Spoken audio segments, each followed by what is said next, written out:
The delivery person sent a notification from the villa complex. "Wow, Missy, you really know how to live it up, huh?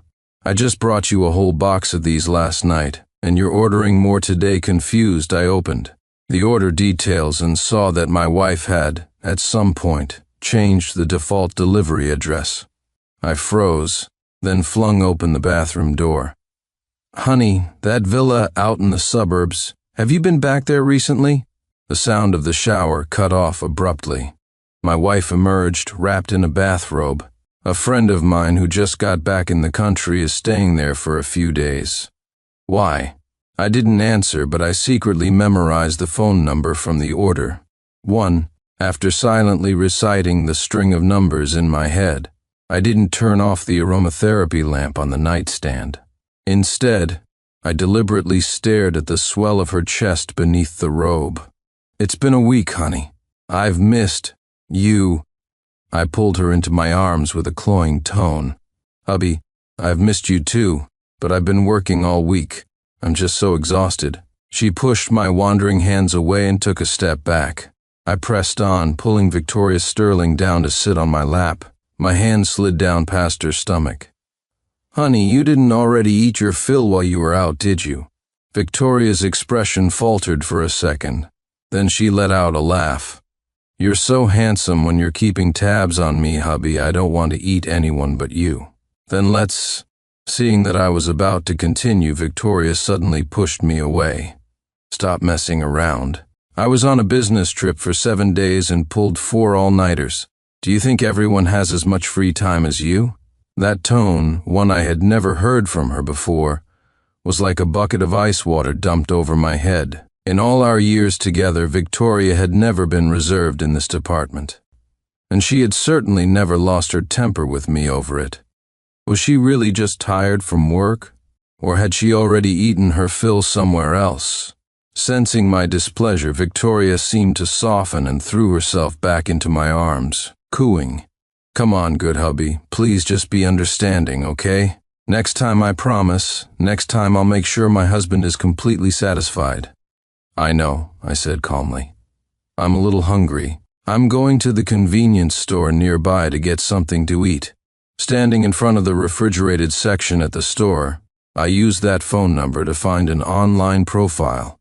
The owner appeared to be a salesman at a luxury boutique. His entire page was filled with promotional ads for expensive watches.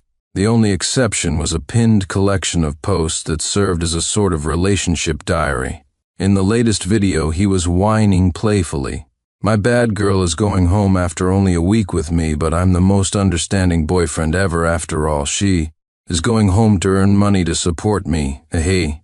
The hand stroking his hair in the video was painfully familiar. The fingers were long, the manicure exquisite. The only thing missing was the wedding ring on her ring finger. Scrolling back, the background in all the videos was our suburban villa. The earliest post in the collection was from a year ago, showing only a picture of Victoria's back. "I can't believe I met a celebrity from the business channel today. She even said I was young and energetic. And she said she's going to come to my counter every day to pick out watches." Ah, I stared at the video, an icy dread creeping into my heart as a horrible realization dawned on me. There was indeed a period when Victoria started bringing me a new watch every day. At the time, I even asked her why she had suddenly become so sentimental. Victoria had just collapsed onto my lap and said with deep affection, "Because when I see these watches, they make me think of you, of course. I want to give all the most beautiful things in the world to my precious." Thinking back on it now, I just find it pathetic. Perhaps everyone in a marriage has fantasized about being left by their partner, but I never imagined that my wife would fall in love with another man on her way to buy me a watch. 2. I waited until my food from the convenience store was completely cold before I went down to the underground parking garage. I hid a small recording device under Victoria's car. By the time I got home, she was already asleep. The old Victoria would never have gone to sleep before me. It seemed that this week of work had truly worn her out. I had barely been in bed for a moment when her phone rang, a jarring sound in the quiet room. She silenced it in half a second. "Hubby, are you asleep?"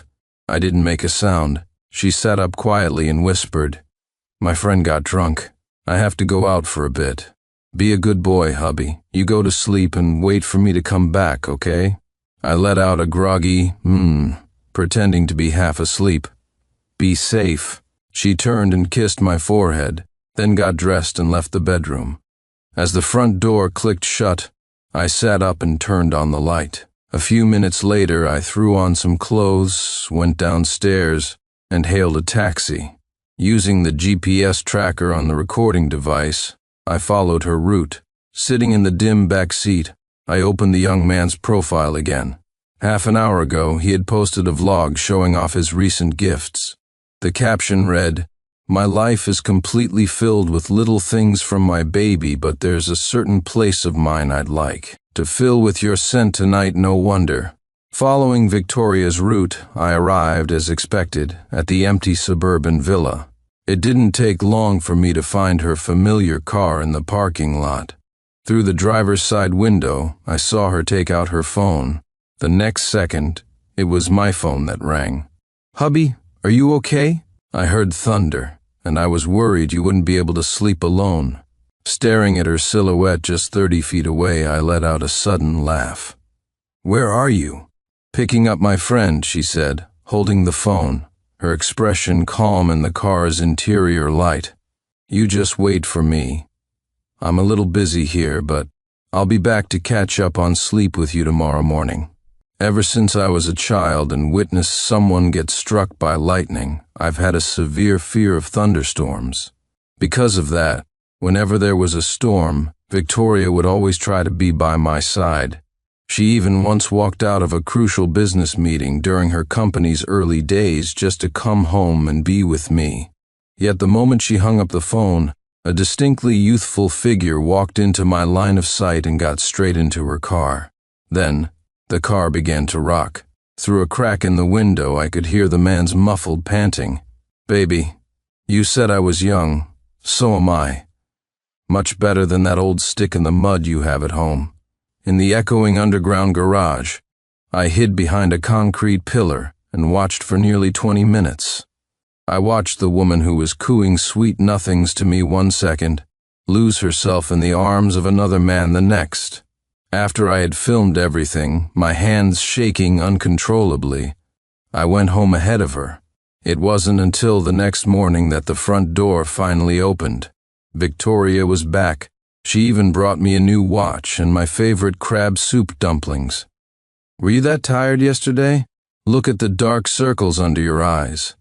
"No, my friend was just really drunk," she said, rubbing her temples. "By the way, hubby, I can't catch up on sleep with you later. I have to go to the office to prepare for a partnership meeting tomorrow." While Victoria was getting her documents ready, I spit the dumpling out of my mouth, went downstairs to retrieve the recorder, and on my way back up, tossed the new watch into the trash. The cleaning lady, seeing such an exquisite timepiece, stopped me, aghast. "Young man, are you just throwing away such an expensive watch?" "I don't want it anymore." I didn't want the watch anymore. And as for the person who gave it to me, it was time for her to get the hell out. 3. When I got back home, Victoria had already left. I sat on the sofa and pressed play on the recording device. It was Victoria's voice from last night, calling that young man. "I'm in the parking lot." "Really? But didn't you just get home?" She had him on speaker and I could hear his joyful exclamation. Victoria chuckled lightly. "Of course, I saw your post, so tell me, which place of yours did you want to fill with me? You bad girl, you didn't spend time with that old stick in the mud at home, did you? I don't want to share with that old fellow." "No, I saved it all for you. Besides, looking at him now is as boring as looking at myself," the young man chirped. "I'm coming down right now." A moment later, the sound of knuckles tapping on the car window. "I thought you weren't coming today. You even rejected my call." Victoria said, "How could I bear to let you sleep all alone?" "What about you? Didn't you miss me?" "I did. I missed you the most." "What part of me did you miss?" Victoria purred, her meaning obvious. What followed was the sound of their breathless, heart-pounding intimacy. In the heat of the moment, the man asked tentatively, "Vicky, do you love me?" "I do. I love you. I love Ethan Vance the most." I sat in the living room listening to the recording over and over again. Even after the battery died and the recorder went silent, I kept mechanically pressing the power button. Just like that, again and again, I relived my wife professing her love for another man. Thinking back to her phone call last night, I realized for the first time what a master of time management my wife of so many years truly was.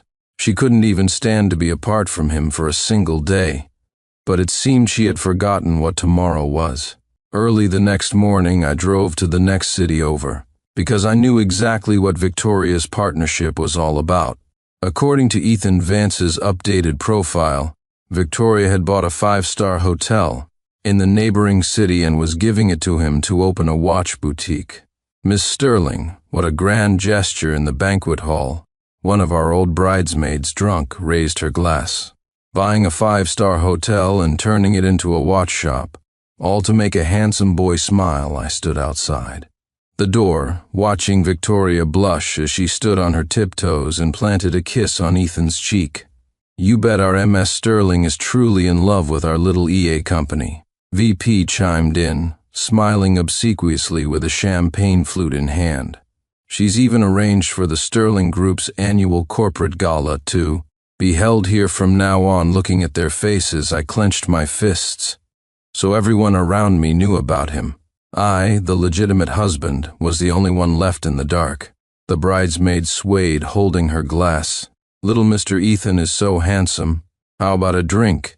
Ethan hid behind Victoria. "My baby doesn't let me drink." "Oh, come on, back in the day, the big man here drank himself into the hospital for Miss Sterling's business deals. Come on, little mister. Do us the honor. He's not sincere, Harrison. He doesn't have to drink." Victoria suddenly spoke up, cutting off the bridesmaid's teasing. Perhaps because my name had been mentioned, Victoria walked to a corner to call me. "Hubby, are you not home? Why is it so noisy where you are?" Her voice held a trace of anxiety. "I'm just walking around near a hotel. Why do you sound so strange?"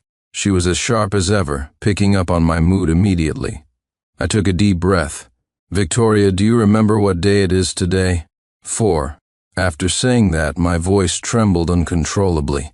There was a pause on the other end of the line before she quickly replied, "Silly, of course I remember. Today's the 1-year anniversary of losing our baby.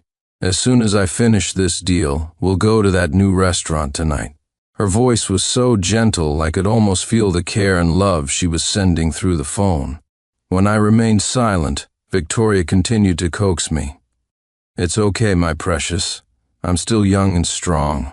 We'll have more children in the future." I didn't say a word, but my hands clenched tighter and tighter. "All right, see you tonight."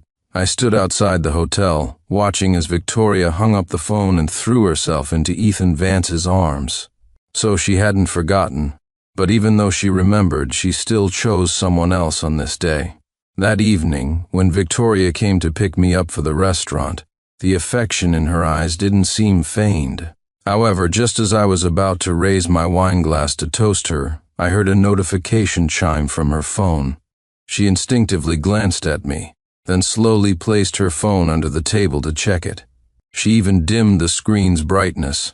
I saw every single one of her subtle movements. The sender of the message was obvious. I saw her hesitate for a long time, but in the end she spoke to me. "Hubby, you start eating. A client has an emergency." My heart grew colder and colder, but still, I held on to a sliver of hope and grabbed her arm as she was about to leave. "Can't you just stay for this one meal? I told you, it's an emergency. Can't you be a little more understanding for once?" Victoria snapped, her voice laced with impatience. "Victoria, don't make a scene." She yanked her hand away. Her long fingernail caught on the pearl band of my watch, and with a soft clatter, the beads scattered across the floor. A waiter hurried over to help pick them up, and I knelt down as well, gathering the scattered pearls one by one. "You know, Victoria, The day I learned we lost our baby, I shed more tears than there are pearls. On this floor, Victoria's back stiffened, but she walked away without a single glance back. I watched her figure disappear, then calmly sat up and took a sip of red wine. An hour later, I opened that familiar social media app. Sure enough, a new post had popped up. It was a picture of a sonogram. The doctor was the same one who had done Victoria's prenatal checkups last year. The caption read, "Yay, from now on, it's a family of 3 with my baby." I let out a bitter laugh and did a rough calculation of the timeline. It turned out Victoria had cheated soon after meeting Ethan at the counter. And the first time she cheated was precisely when she was 1 month pregnant with our child. Just then, he posted another update. It looked like they were in a hotel, celebrating the arrival of this new life. In the photo, droplets of water trickled from the ends of a woman's hair down to the tip of her breast, while her lips were pressed against a man's muscular thigh. I screenshotted the evidence, then finally walked out of the restaurant and made a call. "Hello, 911? I'd like to report the CEO of the Sterling Group, Victoria Sterling. She is currently engaged in illegal prostitution. That night, the news that the sales lad slept his way to the top as a homewrecker shot to the top of every trending list. I heard that by the time the police arrived, the hotel was already swarming with media. Watching the live stream, I found it laughable to see the woman who had always been so high and mighty now scrambling desperately to avoid the reporters. In the end, Ethan and Victoria were taken to the police station for questioning on suspicion of soliciting a prostitute. Although they were later cleared of that specific charge, the revelation that Victoria was a married woman turned the incident into a devastating public relations disaster. Lying in bed, I casually scrolled through the online comments. As expected, just 2 hours in, the internet was a cesspool of outrage. The sales guy is a homewrecker? Or is the female CEO a prostitute? I'm gonna be sick. This world is insane. The next moment, I saw Victoria, just released from the police station in the live broadcast, calling my phone. "Hubby, you saw the news, right? It's all a misunderstanding. I was definitely set up by a rival company. They must have called the media. Hubby, you have to believe me, I was framed. It's all just a big misunderstanding." "Is that so? Has the misunderstanding really been cleared up? For instance, your real relationship with Ethan Vance?" I spoke in a level tone. "It's cleared up, She realized something and stopped abruptly. "Sincere Harrison, was this your doing?" 5. I didn't answer her, just chuckled softly. "It's good that it's cleared up. After all, if we have to go to court for a divorce, the evidence will be crystal clear that you were the one who cheated." Sincere Harrison, Victoria screamed through the phone. "How could you do this to me?" "Whatever. We can talk about it when I get home." "What? Are you busy again? Busy hiding your little darling away in a love nest? Or busy opening hotels and getting sonograms? You followed me?" Victoria's tone turned venomous. "If I hadn't, how would I have ever known that my wife is a complete and utter liar? Our child was gone a year ago, and while I was grieving for you, making you recovery meals, you were out cheating with another man." After a long pause, Victoria's tone changed. "Weishu, he seduced me. I'll never have anything to do with him again." At that moment, I finally felt utter disgust. "What? You have the nerve to do it, but not the spine to admit it? Victoria, if you had just admitted you loved him, I could have at least respected your honesty. I don't love him, I swear. I only love you." Over the phone, Victoria repeated her assurances over and over. I suddenly remembered our wedding. The officiant had asked, "Do you promise to love and honor him forever?" Victoria, still a bit shy back then, had nervously said, "I do, I swear I will love Sincere Harrison forever." It turns out forever has an expiration date of just a few years. It turns out vows are so pale and fragile in the face of human nature. For years everyone said I had good taste, that marrying Victoria had catapulted me into the upper echelons of society. I'd even felt a secret pride. I was grateful that despite all the hardships, we had never given up on each other. What a fool I was. When Victoria rushed back home, I was packing my things. Waishu, what are you doing? It had only been a day, but the dark circles under her eyes were like two indelible smudges of gloom. Moving out, I said curtly, continuing to pack. Waishu, I know I was wrong, Waishu. I was wrong. I was really wrong. Please, give me one more chance. Just one. I promise. She covered her face, her voice choked with sobs. I thought about ending it, she said, looking up, a pleading look in her eyes. I was just looking for a bit of excitement. I never planned for it to go this far with him, and I certainly never thought about divorcing you. You thought about ending it, so you got pregnant with his child? You thought about ending it, so you abandoned me time and time again to go to him? She knelt before me, begging through a flood of tears. Waishu, I'm begging you, just give me one more chance. Just one. I swear it will never happen again. I looked at her tear-streaked face, feeling no ripple of emotion in my heart, only an endless, desolate sorrow. I took a deep breath and said, word for word, let's get a divorce. Victoria refused a divorce. I made her write a letter confessing to her infidelity. When she finished, she earnestly asked if she should kneel and read it aloud to me. I placed the confession in my suitcase and rejected her offer. No need. I just wanted another piece of written evidence of your affair. Victoria gritted her teeth in fury. Sincere Harrison, you're humiliating me. You've brought this humiliation upon yourself. Victoria raised her hand, glaring at me with rage. But in the end, the slap never came. Instead, she just stared at me with a look of cold malice. I would soon find out what that maliciousness meant. 6. To salvage his reputation, Ethan Vance filmed a video to clear his name. In the video, the grown man was a picture of pitiable innocence, sobbing to the camera.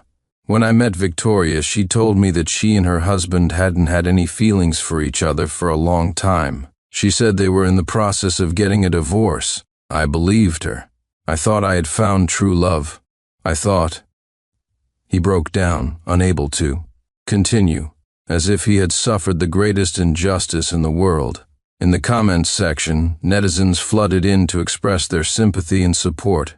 I feel so bad for Ethan Vance, getting tangled up with a corporate man-eater, only to have his name dragged through the mud. Victoria also released a statement, admitting to her relationship with Ethan. She even produced the divorce papers that she hadn't signed that day. In an instant, the tide of public opinion completely turned. The same people who had been calling Ethan a home wrecker were now sympathizing with him, calling him a victim who had been deceived.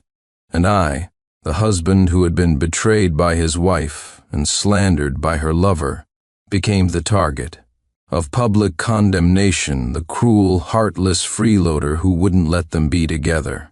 I looked at the comments and could only laugh at the absurdity. In this day and age, all you have to do is cry and play the victim to win sympathy and twist the truth. The story blew up, and all my contact information was doxed. My phone was bombarded with calls from unknown numbers. I had wanted to part ways amicably, but it was clear that was no longer an option. So I spent an entire night drafting a long, detailed statement. I compiled the unsigned divorce agreement, screenshots of Ethan's social media, proof of the suburban love, nest, hotel records, and everything else into a clear, chronological chain of evidence and uploaded it all. I also created a timeline of my life with Victoria, our marriage, her pregnancy, the miscarriage, our daily life together. After finishing, I tagged both Victoria and Ethan and added a simple caption: "The home wrecker and the adulteress, a match made in hell." My statement, once posted, caused an immediate uproar. The netizens who had been sympathizing with Ethan and calling me a kept man were suddenly stunned into silence. The evidence was irrefutable, the timeline was clear. It was obvious whose side to be on. I scrolled through the comments. The initial wave of insults had transformed into shock and disbelief. And finally, to sympathy and support for me.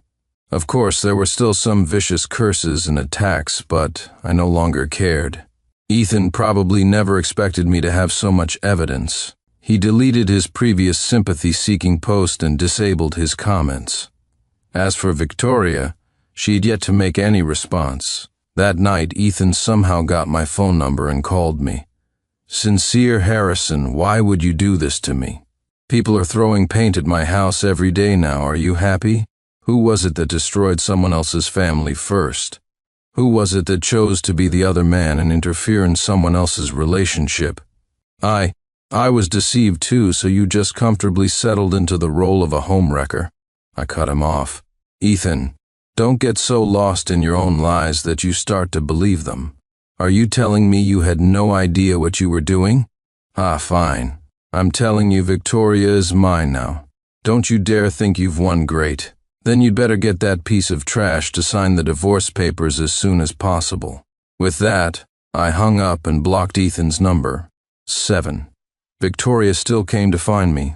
She didn't mention the divorce or my statement. She just brought a single sunflower. "Why, Shu, I was suddenly thinking about when we first got together." Victoria handed the sunflower to me, her expression wistful. "We didn't have any money in college. For our first anniversary, you bought a bunch of sunflower seeds. You took my hand and we planted them all over the garden behind the school. I wonder how those sunflowers are doing now." As she spoke, she started to smile. I felt the corners of my own mouth lift. Seeing me smile, Victoria started playing a series of old videos for me. The first one's thumbnail was a sunflower seed. A youthful voice soon filled the air. "Today is our first anniversary, and we're going to plant sunflowers." Blood rushed to my head. The screen filled with a close-up of Victoria's face, only much younger. "When I get rich, I'm going to buy so many flowers, and we'll walk into a sea of flowers that belongs only to us." Victoria's eyes were sparkling, staring into the camera as if they held the stars. Then she randomly clicked on another video. I was the one filming. Victoria had a stomachache and I was making a long face, pointing the camera at her. "I'm fine," she reassured me. I mumbled, "But I feel so bad for you." Victoria threw her arms around me. "I'm going to make so much money." That was when Victoria was just starting her business, attending countless social events, drinking far too much alcohol, until she developed stomach problems. Later, I started going to those events for her, drinking in her place until I was the one ending up in the hospital. In the video, Victoria's gaze was fiery. "I'm going to make a lot of money for our future children." The videos were so old, that I could no longer connect the woman in front of me with the girl on the screen. When the videos finished, both Victoria and I were in tears. I was silent for a long time before I finally handed her the divorce papers again. "Sincere Harrison, how can you be so cruel? I really know I was wrong." I looked at her with a strange expression. "Victoria, what right do you have to call me cruel? When you were rolling around in bed with Ethan Vance, did you think you were being cruel to me then? When you got pregnant with another man's child, did you not think that was cruel? The one who did wrong has always been you." Victoria shook her head. "Why, Shu, I don't love him. I really don't." I sighed. I don't want to hear it anymore. Whether it was true or not, I no longer cared. Just listen to me, please. The only reason I chose him was because I saw him. As a diversion, a fling, he could never shake your position in my heart. And the pregnancy, it was an accident. "Enough," I said, frowning. "Victoria, if you had told me you were truly in love with him, I could have at least offered you my best wishes. Now I just think you're dirty." I placed the pen on the coffee table. "Sign it. Let's not waste any more of each other's time. Why, Shu, I'm begging you, please don't do this. I can't live without you. I looked at her, my face devoid of expression, and spoke again. "If you don't sign, the evidence I found on your phone is more than enough for me to file for divorce in court, and that will get very ugly." She slumped onto the sofa, defeated. Finally, with a trembling hand, she signed her name. I picked up the signed agreement. There was no sense of relief as I had imagined. Instead, a wave of indescribable hollow loss washed over me. 8. The next day, I received a package. Inside was a bag of sunflower seeds and a handwritten letter. Waishu, I'm sorry. I know I was wrong. Please give me one more chance. For the next few days, I received a gift from Victoria every single day. Sometimes it was a watch, sometimes a diamond ring, sometimes an article of clothing. Each gift came with a letter of apology, every line overflowing with her deep regret and love. But she seemed to have forgotten that the very sight of a watch now made me sick. As for her, she had betrayed me so completely, yet now she was putting on this act of profound love. After the mandatory cooling-off period for the divorce had passed, I arranged to meet Victoria at the city hall to finalize the paperwork. Waishu, can we not get a divorce? Please? I can't bear to lose you, I'm begging you. Victoria stood at the entrance, pleading desperately. I looked at her coldly. Victoria, I don't want to hear any more of this. Let's go inside. Waishu, are you really going to be this heartless? Think about me. Think about all the happy times we had together. As she spoke, she suddenly dropped to her knees and hugged my legs tightly. I struggled to break free, but she only held on tighter. Let go of me, Victoria, let go. I won't not, unless you promise to give me one more chance. Victoria looked up, her eyes red and swollen. I couldn't break free, so I stopped struggling. People were coming and going, starting to point and stare. Some had even taken out their phones to start filming. Victoria cared deeply about her public image. Realizing the scene she was making, she let go, her body slumping in defeat. She begged, Waishu, please, can we not get divorced? I'll change everything. Just don't leave me. I looked down at her, my voice calm. Victoria, I'm tired. Our marriage ceased to exist the moment you strayed. Let me go. Just do it. For the sake of the child you deliberately got rid of to pursue your affair. Her body went rigid, and the tears she had been holding back finally streamed down her face. In the end, she said nothing more. She just silently stood up and walked into the building with me. With the thud of the official stamp, our marriage was over. Victoria handed me my copy of the divorce certificate. Waishu, I'm sorry. I didn't respond. I just took the certificate and walked away. 9. In the first week after the divorce, I took my share of the assets and traveled the world. I was feeding pigeons in Paris when Ethan Vance's name appeared in the headlines again. This time he wasn't the handsome young salesman, but a pitiful figure, weeping as he accused the corporate man-eater of being irresponsible. In the video, Ethan looked haggard, holding a newborn baby.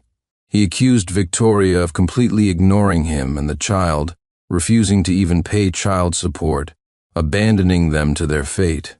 He cried about his hardships, about Victoria's cruelty, about the struggles of his life.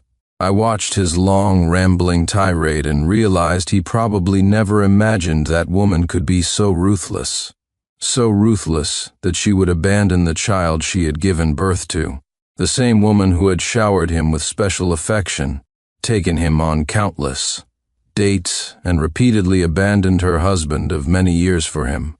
The woman who had lifted him up so high, only to smash him to pieces. Just as I, all those years ago, had never imagined that Victoria would betray me. I understand the thrill of novelty.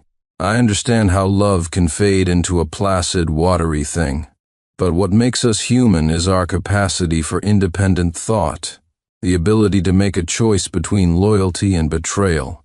Not long after, Victoria released a statement. She agreed to pay child support, but she stated unequivocally that she would never marry Ethan Vance. That statement set off a firestorm. The public erupted, condemning Victoria as cold and heartless.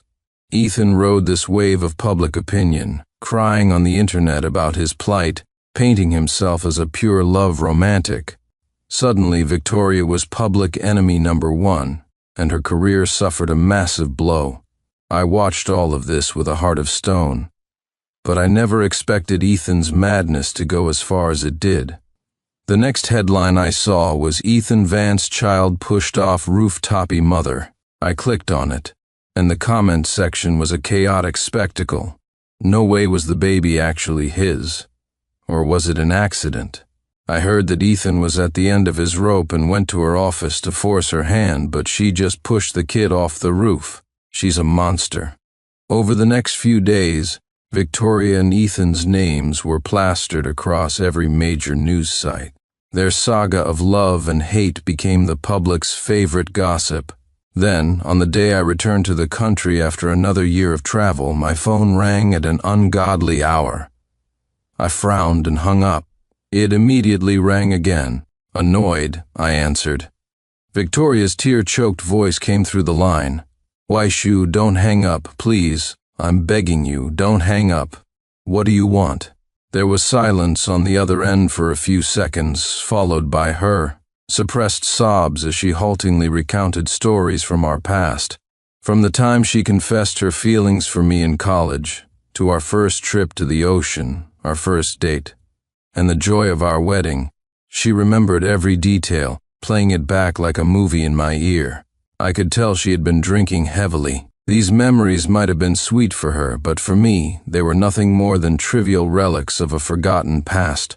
"Victoria, what are you trying to say?" I interrupted, my patience wearing thin. She sobbed and mumbled, "I'm starting to forget what you look like. I miss you so much, Waishu. Waishu, is there really no chance for us to get back together? Can we get remarried? I'll be so good to you, I swear it was my fault, Waishu. We can have children again in the future. I promise I'll never leave your side. Waishu."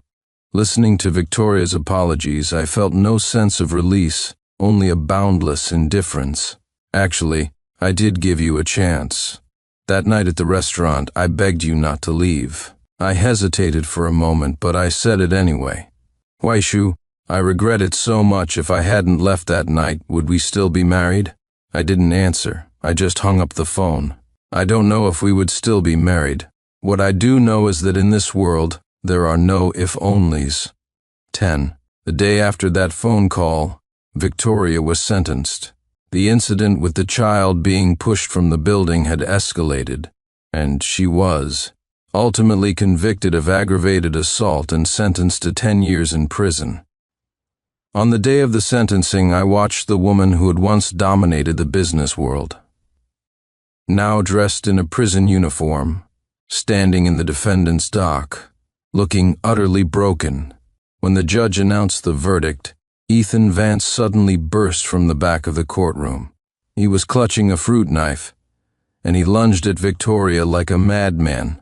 "Victoria, I hate you," he screamed. The knife flashed, and he plunged it directly into her abdomen.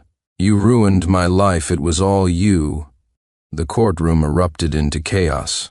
Bailiffs quickly subdued Ethan, while Victoria collapsed, clutching the wound that was gushing blood. As she was being carried out on a stretcher, she managed to turn her head to look at me. Her lips moved as if she wanted to say something, but in the end, no words came out. 3 days later, Victoria died in the hospital from blood loss. Ethan Vance was diagnosed with severe schizophrenia and committed to a psychiatric hospital. When the lawyer read her will, I discovered that Victoria had left her entire fortune to me. It would be foolish to turn down money that was handed to me. I accepted the inheritance and obtained permanent residency abroad. The day before I left the country, I went back to the university where Victoria and I had met. I walked slowly through the campus, just wandering. The summer break was ending, and some students were sweeping the grounds. A mischievous boy tripped a girl walking with him, and she chased after him, brandishing her broom. I watched them and smiled faintly. It was as if, in a blink of an eye, I was seeing the younger versions of myself and Victoria. I ambled along and found myself at the spot where we had secretly planted the sunflowers. I walked deeper into the garden, step by step, as if by treading this path I could capture the memories of the past. Back then, at the end of every date when we reached her dorm, Victoria would always wave at me. Sincere, see you tomorrow. What did I used to say back? I remember now. I said,